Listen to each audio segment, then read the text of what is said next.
Hey everybody, my name is Jason Hara, founder and CEO of SellerActive, and I'm here to talk to you today about what I find to be a very exciting topic, APIs and marketplace technology, and how to use them on Amazon to expand your business and fend off competition. I've got started on Amazon back in 2001 while still in college. I took a summer job, and I was really annoyed by all the manual processes we had put in place to process our books for sale. So using my background in software development, we began writing code.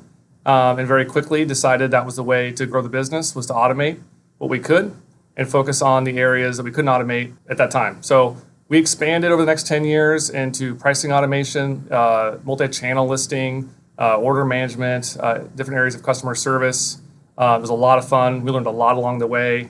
I think we grew up to 300 employees at one point in our small warehouse. We experienced rapid growth. We went from 100 orders a day to 35,000 orders a day. $500,000 a year to $125 million a year. All this stuff was just a lot of fun if you make it fun. And we were excited to launch SellerActive about 8 years ago as our SaaS product to offer sellers the same technology that we had built for ourselves. So let's get into it. I want to talk for a second about just how exciting a time it is to be an Amazon seller. A lot of you guys already know this, but at this time, I'm doing this from my office here. There's a pandemic going on. Some that's not fun, but the Amazon business is a lot of fun right now. There's a lot of things happening if you know what you're doing. And I want to share a couple of data points I pulled that I find really interesting to speak to the industry. So e-commerce as a share of retail sales continues to grow. And while I wish I had second quarter 2020 data here to share today, I don't, but I'm expecting it to grow even faster. We're seeing it on our side. I also have a slide to share regarding e-commerce growth. I think we were at 40 plus consecutive quarters of growth. Only the dip there is from the 2008-2009 recession, and it's never been better. There's just a lot going on online, as you guys are probably all experiencing. I'm ordering a lot more stuff than I was before, and I find it to be a lot safer. With the increased opportunity also comes increased competition. So we're seeing a lot of activity, we didn't see before. We've seen folks come in, brands come in who've never been direct to consumer before, and it's swing things more towards the advertising side. There is just a huge amount of growth, seller growth globally, but even here in North America, I don't expect 17% increase. That's what we're seeing. I have a slide here that talks about retention, and the reason why I did that was I wanted to highlight that the top 10,000 Amazon sellers. They've been around for a while, and I've met a lot of them. We are one, used to be one. And one of the things that sets them apart, I believe, almost all of them have some competitive advantage in technology. They found a way to price better, buy better, leverage APIs as they come out to better their business. It's very rare to come across a company who has been a top performer on Amazon and they haven't developed some technology partnership or some in-house strength in data science or writing code. That's the kind of world we live in now with APIs. They have a head start. So for the folks who are joining today who are maybe new to Amazon and looking for some help, that's why I built this presentation, and we'll get into it. So a couple of the areas I wanted to highlight when you're planning for growth is inventory management and inventory feeds. So those of you who've used Seller Central and Excel files and uploaded them manually, time and time again, you've probably run into this point where you wish you could just automate it. Press a button. That's absolutely possible. In some cases, it's necessary to make sure you don't oversell. If you're selling on multiple channels, this guy on the right, we've run the risk of in our own business being suspended or shut down, and it is very scary, especially if it's a holiday season. You don't want to get that email saying that your Amazon account is suspended because of a high cancellation rate. And you don't need to be. So you don't need to be worried about that if you use automation. And there's a lot of ways you can do that. So if you're only an Amazon FBA seller, you're probably fine. You don't need to worry about this right now. But if you are selling anything outside of FBA, out of your own warehouse or other third-party logistics centers, or you're selling across multiple channels, here's a couple guidelines to follow. So first, I pulled this right from Amazon's tech docs. I find it to be pretty good and also pretty boring, so I'm not going to read all this to you. And it's the only flow chart, I promise, in an entire presentation. but I'll real quickly give you a couple tips. Keep file sizes below 10 megabytes. Don't upload things that haven't changed. People do that all the time. Don't upload your entire, inventory every hour if only 20 products actually changed in the last hour. But I can make it even simpler for you in this next slide here. So this is my bare bones basics here. All you really need to do to be good at inventory management on Amazon is to automate the status check of your last feed and to send your feeds no faster than every 2 minutes. That's a little faster than Amazon says, but they're just being safe here. If you follow these guidelines and you don't send a feed until the previous feed has been completed, you'll be good to go. For folks who are looking for extra credit, I put some links here in the presentation to where they can find the tech docs. Feel free to take those on. If you're really looking for a challenge, then this is the last slide that talks about this. Then you can sign up for what's called feed notifications. These are really cool. These allow you to actually avoid that status check step I discussed. So you sign up for these, and then Amazon will send you a notification when your feed is done processing. You just wire up your code to then kick off your next feed. So you don't have to worry about checking the status of the feed. You just wait for it to be done, fire off the next one. You can't go any faster than that. That's as simple as it gets. That's like 20 years of pain and suffering put into 3 slides for you guys. Moving on. I threw in this little piece because I feel like most people don't know about this or use it. This is, we call it min-max visibility or buffering. What you can do is, let's say you have 20 quantity on hand in your warehouse and you only want to show 5 or 4. You can set up a buffer or a automatic minimum and maximum visibility with software like ours, and it'll drive a sense of urgency when customers are shopping. I put an example here of a biology book with only 1 left in stock, order soon. If I'm a student and I need that book for class, that 1 left in stock, order soon means something to me. Not the most fun purchase, but I fall for it all the time. So there's that benefit. I think folks should look at that, set it to what they think is right. I think it starts at about 9 or less. You'll get the message. There's also a big benefit to preventing overselling. If you have a very high demand product selling on multiple channels, let's say it's some Christmas toy and it's Christmas time, you're selling it on 3 or 4 channels at once, you can set up a buffer so that when your stock goes below, say, 2 or 3, you stop selling it on certain channels and only focus on your main channel. So that you don't sell it twice, because there always is a lag time with the order processing system. You could sell it within a couple of minutes on different sites all at once, and then you'll get overselling and cancellations. You want to avoid that. It also allows you to protect your quantity on hand from the prying eyes of your competition. So most of you guys probably know this, but you can go on Amazon, you can click on a competitor's link, you can change the quantity to say 99, try and add it to your cart. You'll notice that it'll say, oops, you can only add 13, and that's their available quantity. You can watch, keep an eye on folks that way. If you put on buffers, it doesn't really work. You're going to show 10, 10, 10, 10, 10, 10, 10 all the time, or whatever your buffer is set to. The other idea here, I think, is that it's really easy to automate. So you don't need to worry about doing this in Excel files, all day long.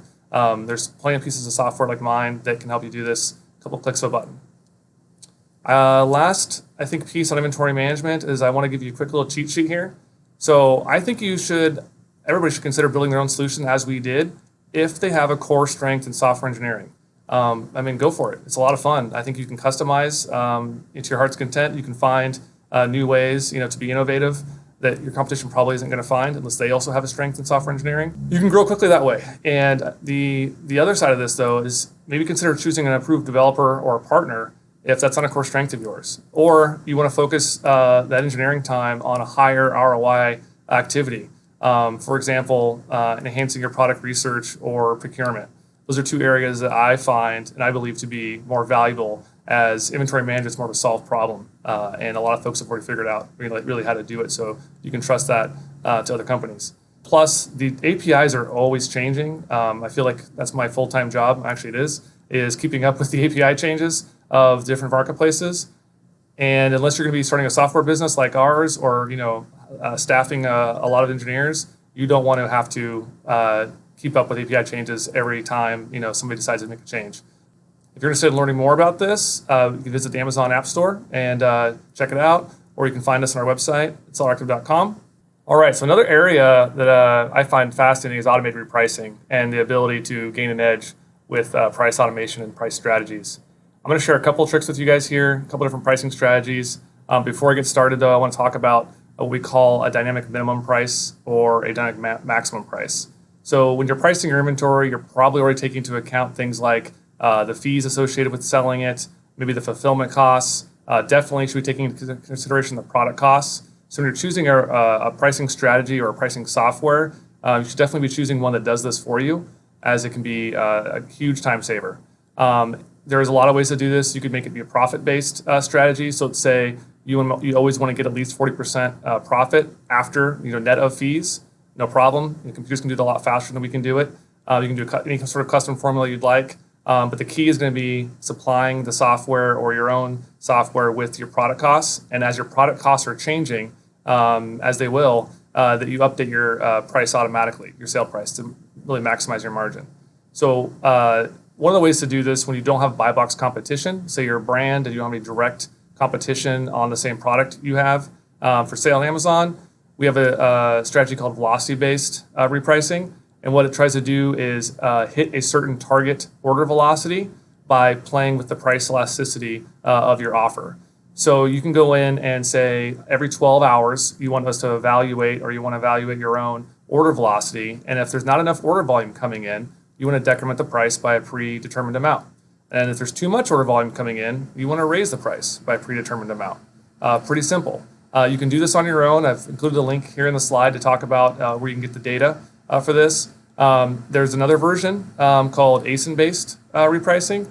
That one's also going to be for brands, and for brands who want to pick a specific competitor product. I like to think of cell phones as an example, is a good case where you have a cell phone case. It's black. It's for an iPhone, and they're all different brands. You can pick another one that is also black cell phone case that is being considered by shoppers as an alternative to yours, and you can watch the price of it and fluctuate your price and see if it has an impact to order velocity, and then back it back off again if you're selling things too quickly. And both of these things can be used in conjunction with a dynamic minimum or maximum so that you don't lose money. And you always consider your product costs as they get updated. I'll show you a quick way to set this up in our system. So you'd come in, you'd create a new strategy, you'd choose Amazon in this case. We have lots of different strategies, but we're going to choose sales velocity for this one. We're going to pick a 24-hour period or one-day period to consider this for order velocity. And we're going to decrement prices by 25 cents if we don't get the right sales, and up by 25 cents if we get too many sales. I'm going to choose 5 as the order volume I'm trying to target in that 24-hour period. I'm going to put 6 for the upper period, and I'm going to hit next. That's that simple. I'm going to put in 40% as my preferred profit margin, and that'll be automatically calculated based off my product fees, selling fees, fulfillment fees. I'm going to name the strategy something descriptive, or not so descriptive in this case, and save it. And then all I have to do is apply it to my current listings on Amazon. I'm going to pick the listings I want to apply my strategy to.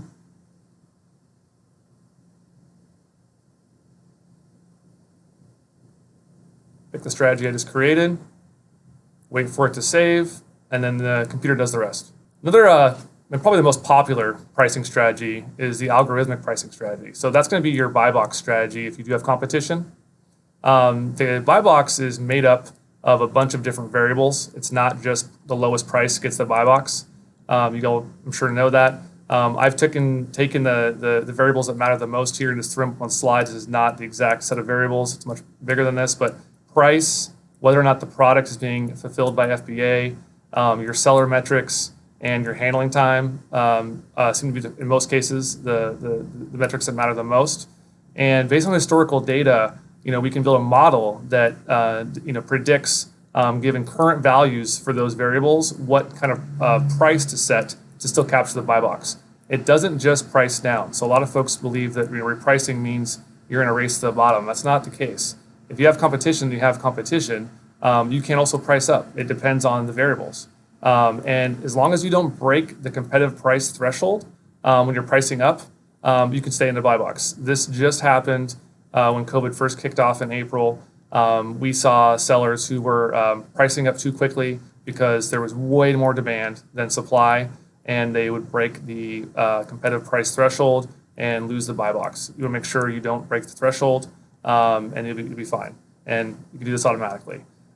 These also all adhere to a dynamic minimum price or a maximum price. So it's going to consider things like your product costs, the marketplace fees as your prices are changing and the category you're in, they change. So you can incorporate that in the calculation.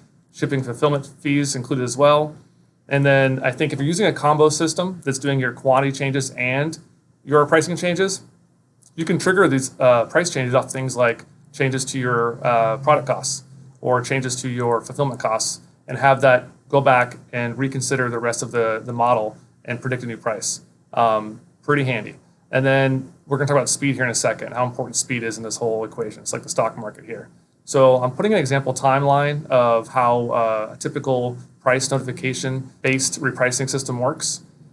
This is for the nerds on the video here, so bear with me for a second. But if you register with your developer account with Amazon, within a few minutes, you're going to start getting, Amazon's going to send you notifications of competitive price changes. So that means any of the products you're selling the active listings on, if one of the competitors on those products changes their price or sells, they're going to send you a message with, inside the message, you're going to find all of the data currently seen by consumers. So other active listings, ratings, and the like.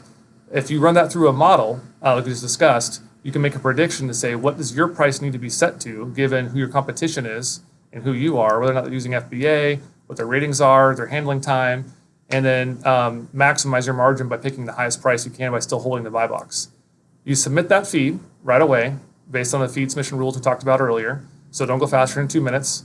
And the other benefit of using a system that does quantity changes and price at the same time is you can do those in the same feed. So you're able to kind of dual use the feed and save yourself some feed calls there. Amazon's going to take a few minutes, probably at most, to make the changes. Depends on the size of your feed. If you sent other feeds before that, which we talked about not doing, and Amazon's overall server resources at that point in time, sometimes there's seasonality factors at play. They're usually very, very fast. Then your changes go through, and now it's up to your competition to figure out what to do next. There is still quite a few folks out there who aren't using repricing or pricing strategies. And if you happen to be lucky enough to be going against one of them, you should do very well, because the buy box right back, and it's their move next. I put a real quick here, summary of, I would say, roll your own solution if you have data science engineering folks on staff, because you can do some customizations to the pricing model that most software won't be able to take on. But if you don't have that competitive advantage or strength, and you'd like to just partner with folks, there's lots of folks to choose from, us being one of them. Check out the App Store for more information. Next area, listing management. I'm going to keep this one brief because there's a lot going on in listing management that can't be automated. So for brands, you probably have experienced creating ASINs via an Excel file and having to do things one by one in Seller Central, and wish there was a better way. There is a better way, but it's a lot of code. It's a lot of work. So I don't recommend writing your own on this one. This is probably the most painful part of selling on Amazon, is creating ASINs. Unless you're going to start a software company, stay away from it. Just use either Amazon if your volume is low enough that you can make it happen, or use this tool like ourselves or others out there that's been created to work. And the benefit of doing, using an app is you can do them across several categories at once. So you're not stuck with one category and one template file at a time. You could create, bulk ASINs across multiple categories, in one automated fashion. And you're really only having to map those product catalog, your product catalog to Amazon and other channels, hopefully one time. Nobody wants to upload an Excel file to Amazon and then one to Walmart and then one to eBay and then one to Google. If you use a catalog-based system, you can upload it once and have it map to the other channels and save yourself a lot of time and effort. All right, so the last area I want to talk about is fulfillment logistics, and we'll do this real quick. There is not a lot of innovation left, I think, to be had in logistics. FBA is dominant, right? You guys all know that. So there are very few sellers out there, and there are sellers out there who do have a competitive advantage here, and who can find a cheaper way to fulfill, than FBA, especially when they're going multi-channel, because MCF, can rack up the fees. but you need to be automated. There's no real way to do this without automation. And so with today's consumers being addicted almost to fast shipping, attuned to it, you're gonna have to have your product supply be geographically distributed in order to meet those expectations across the country. Not that hard to do, but you probably need to find a partner to do it, and then find automation that will keep the shipping templates automated as you sell out of one area and have to flip over to another one. The buy box data, our historical buy box data indicates that shipping methods and handling times are the second most important property on a listing after price for the buy box. And I still see a lot of folks out there who are doing their own shipping, which is fine, and they're actually shipping really fast, which is great. But they haven't updated their settings on Amazon, their handling time, to represent what they're actually doing. So it's still saying 48 hours handling time, but they're handling it in 24 hours, and they're actually getting a little ding on that in the model. So make sure you go in there and are set to 24 hours. That should be an SLA if you can pull it off in your warehouse. It's 24 hours or less. That'll help you a lot, in the competitive landscape of logistics. And then if you're going to use other channels to sell on, we'd recommend using a 3PL who provides some sort of benefit on that channel, similar to Prime. They're out there. You can contact us for more information. Sometimes you'll get a benefit in search for having a special 2-day shipping tag on other channels, just like Prime does. And customers are looking for that. I mean, you can actually raise your prices. The data shows you can raise your prices, your item prices, if you're offering 2-day shipping. And folks will choose that, over a slower shipping method. So once again, roll your own, and feel free to, if you have logistics and data science as a core strength, consider partnering with a developer if that's not your core strength and you'd like to just get going right away. And then another advantage is, splitting shipments automatically. There's folks out there who can do that for you. So let's say there's a bulk package coming in, you can only fulfill 5 at this warehouse. You can have it automatically split 5 here and 5 there. And it opens to work, automatically without having to worry about it. All right, so in summary, guys, it's obviously never been a better time to be an Amazon seller. You should be leveraging this time, by adopting some technology that's never existed before to take your growth even further. Us developers are all very excited because Amazon has been listening now for a couple of years and giving us just what we needed, the tools we needed to help you guys out. Focus on your strategies, things that folks like us can't help with. That'll be the key to your success. Seeing a lot of business models, that's the one I recommend the most. So thanks everyone for joining me today. I hope I was able to help some of you folks with your decisions on moving forward and growth. I'm available for a Q&A chat session after this presentation, so please feel free to send me your questions, no matter how technically complicated. I enjoy those ones, and I look forward to talking soon. Thanks.